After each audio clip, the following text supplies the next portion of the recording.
Before we started living on cruise ships full time, we had our forever home, successful careers, everything in place. So why did we leave, and how has it affected us after all of these years?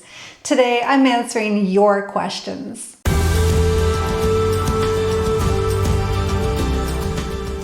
Hi everyone, my name is Tori from KirkToriStory. This is the real story of what the cruise ship lifestyle actually looks like. And yes, for us, that is what it means to retire on a cruise ship. Back in 2022, in December, Kirk and I were on a cruise ship and we got a phone call. Somebody wanted to buy our house in Canada, and it wasn't even for sale. That house in Canada was beautiful. It was supposed to be our forever home. We had the cars, the careers, a koi pond, and the house itself was a job all on its own. You know what it's like, mowing, maintenance, keeping up appearances because everyone on the street was particular about it. Really, that house did sell itself, and we already had a few months of cruises booked, so we decided that we could put everything into storage and just continue cruising. It really wasn't planned at first, it just kind of happened. Long story short, it all fell together, and you know what happened. We walked away from 4 full-time careers between the two of us, the cars, the house, our stable, predictable lives, and did what some of you either call living the dream or doing something really crazy, and maybe it's something in between. Please stay with me because today I'm answering your questions that have been repeated in our YouTube comments or even from other cruise passengers that we meet while on board different ships around the world. So by the end of this video, you will find out exactly what it looks like after years of doing this. Question number 1. Our first question comes up constantly. Why do you do this? Well, we do this because we love to travel. We love to experience new places. We love culture, history. We love meeting new people in a really laid-back, happy environment. And we love arriving in new places without worrying about all the extra logistics of finding food, rental cars, plane rides, hotels, and figuring out every little thing in between countries. We love the way that being on a cruise ship has the itinerary all mapped out, and it gives you a place to sleep and a place to unwind and be entertained and all of that. The cruise ship is really the vehicle that allowed us not only to live our lives in a relaxed way, but also to allow us to get to the places we wanted to go while covering all of the additional hidden costs. This lifestyle also for us is about refusing to spend the rest of our lives maintaining a lifestyle that was maintaining us. We built the foundation for years. We had 4 careers between the two of us, running ragged for most part on a day-to-day basis. We almost had no time for anything except work, really. We're not hacking a secret system. We just decided that the payoff should be time to do what we want and to do what we wanted to do, not just for more square footage. For us, cruising is not an escape, it's a redesign. A few of you out there have asked about our relationships with other people and how our experiences with other people have changed. This is an interesting question. Yes, me personally, I feel like I interact differently with people while living on a cruise ship.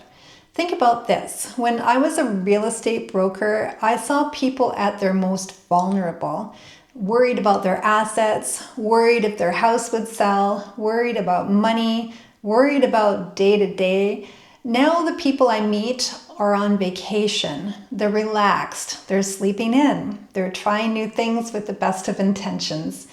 I see the freed version of people. And relationship-wise, most of our connections are fleeting. And sometimes it does take days to even meet somebody that you connect with. And then you spend a few days together and then it's goodbye. But every so often we meet somebody that we really connect with. And it's not because they want to live on a ship. but because they want to actually live their lives. And then we find something in common. We now have friends literally around the world. And of course, we don't see them every weekend, but the connections are really strong. We've intentionally booked cruises to be with some of these people again. And we intentionally go and visit people in their part of the world whenever we can. And sometimes we don't see people for a couple of years, but we still chat on Zoom or WhatsApp or whatever. So it really is a different kind of friendship, and it does take a little bit of getting used to. I have mentioned it in other videos where sometimes we could be on a cruise and we don't meet anybody. We literally can keep to ourselves. Please take a moment and save this video that pops up on your screen in your playlist. There's a lot of cruise living insight in that. I'll link it in the description below for you as well. And I guess this is a good time to ask you to please subscribe to this channel if you haven't already done so. I put real videos like this out every so often, and if you're subscribed, you would literally be the first to know when a video comes out. It doesn't cost you anything to subscribe, and it really just helps out us as a small little channel by showing your support. So thank you very much for that. Question number 3. Now here's the one people always assume they know the answer to, and they're almost always wrong. Wait until you hear this. What did you think you'd miss that you didn't? What I thought I'd desperately miss was the pace of my former lifestyle. Before, Kirk and I were go, go, go. 4 careers between 2 people, always running from one thing to the next. High achievers, goal-oriented, and always chasing the next milestone. Just a few hours of sleep most days. So now I can't even imagine how we lived like that. I actually remember one time I was running around for a client who herself was retired, and I remember her saying to me that she didn't have enough time to do something as she and her husband were always busy. And I remember thinking, you're retired. What could you possibly be doing all day? Now I know. Yes, I'm learning. I'm living on a cruise ship. I'm doing things on my own terms, and now we run out of time every single day. And if you are retired and run out of time, let me know in the comments, what are you doing during your day? So here's the next question. Question number 4. How long do you actually think you'll do this for? Well, I don't actually know. We don't have an end date circled, but what I can tell you is that we want to start expanding more into land and road trips. We've been to so many cruise ports around the world, and it's wonderful. It's allowed us to get some really good sneak peeks into many countries. Now we want to go even deeper. Sure, of course, we will cruise to the next destination, but we may evolve more into spending more time in a country. Last year, we took a 3-week break from one of our cruises when it got canceled. So we ended up exploring France, Belgium, Germany, the Netherlands, Luxembourg, Liechtenstein, Switzerland, and we did that all on land doing home exchanges. It was amazing. And if you haven't seen our video about how we stayed in actual homes around the world for free, then you need to make sure you watch this video. It's great if you want to live the lifestyle of living on a cruise ship, because there will be days where you have to get off the ship. And there will be times that cruises don't easily connect to one another. So you have to find somewhere to stay. Question number 5. Don't you get bored living on a cruise ship? People assume we get bored, and this is a great question. Some days, yes, the buffet loses its magic somewhere around month 2, and actually sometimes it could be a week or 2. But the big thing with us is that we are ship hoppers. We literally change ships every few weeks or months. So please realize that no ship is the same. Cruise lines are all different from one another. Different features, different food, different expectations, different itineraries, different people. The ships themselves are a whole new destination. Sometimes we go back to a ship, and sometimes we purposely make plans to be on certain cruise lines. So yes and no. I think for us in our ship hopping lifestyle, it has made it so that we are still excited to continue. We're not stuck on the same ship doing the same Caribbean itinerary over and over, watching the same performers, eating the same food. It's a whole different experience when we change ships. And if you're curious about ship hopping, I will link a video in the description below for you. As really, I think if anybody is actually interested in this lifestyle of living on a cruise ship, that the ship hopping method is the way to go. At least that's my opinion. What about you out there? Would you consider ship hopping? Why or why not? Let me know in the comments. Question 6. So, how do you not want to kill each other? Think about it. We literally have a small space to share on any given ship. It's our bedroom, it's our closet, it's our office. And guess what else? It comes with its own interruptions like mandatory drills, scheduled activities, unannounced requests from your cabin steward, or the announcements coming over the intercom. So let me answer this one by saying it's not about liking each other every single minute. It's about giving each other space and room. Kirk has his space and I have mine, and we come back together on our terms, not because a schedule says we have to.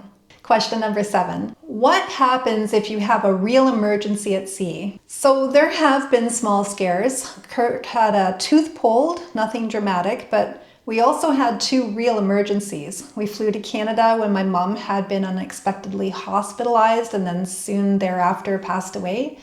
And separately, one of Kirk's brothers suddenly died and we got off the ship and went straight to the family home in Jamaica. Those were life emergencies that happened while we were living this way.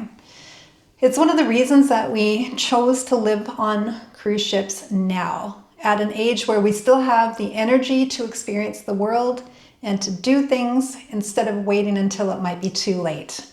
And that's why we carry real insurance. You just never know when you'll need it. Question number 8. What about prescriptions? People always ask about prescriptions. How do you manage medication living like this?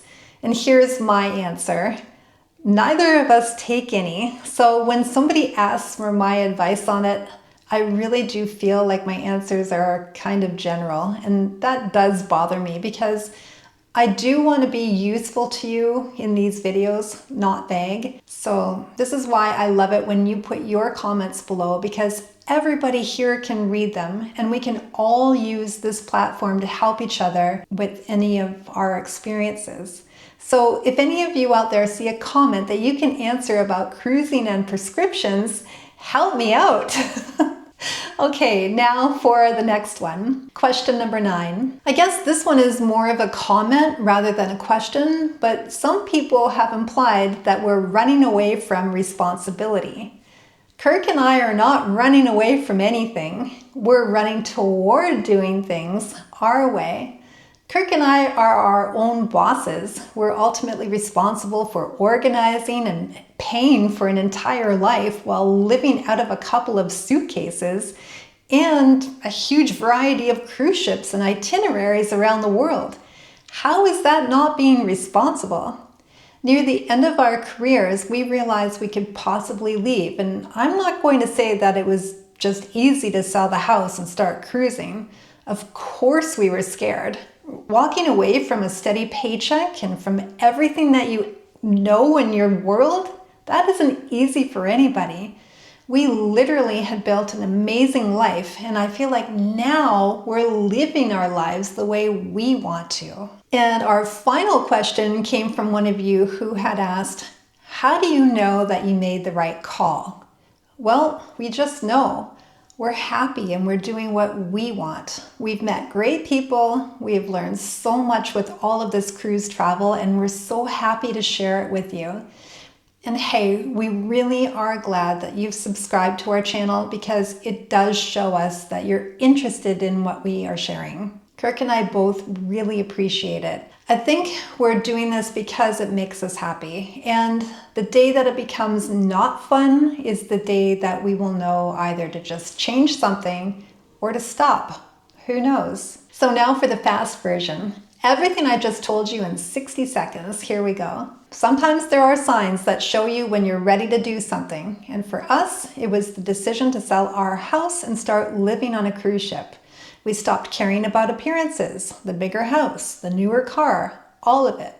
We stopped rushing because out here, the pace is ours to set. Do we get bored? Nope. Do we ever want to kill each other? Nope. But you do have to respect each other's space. We've had real house scares, we carry insurance, and no, we still don't have a perfect answer for something as simple as prescriptions. Are we running away from real life? No, we're running toward our own version of it, our own timeline. And after more than 1,200 days at sea, we have never once doubted this decision. Thank you so much for watching this video. My name is Tori from KirkToriStory, and we'll see you in the next video.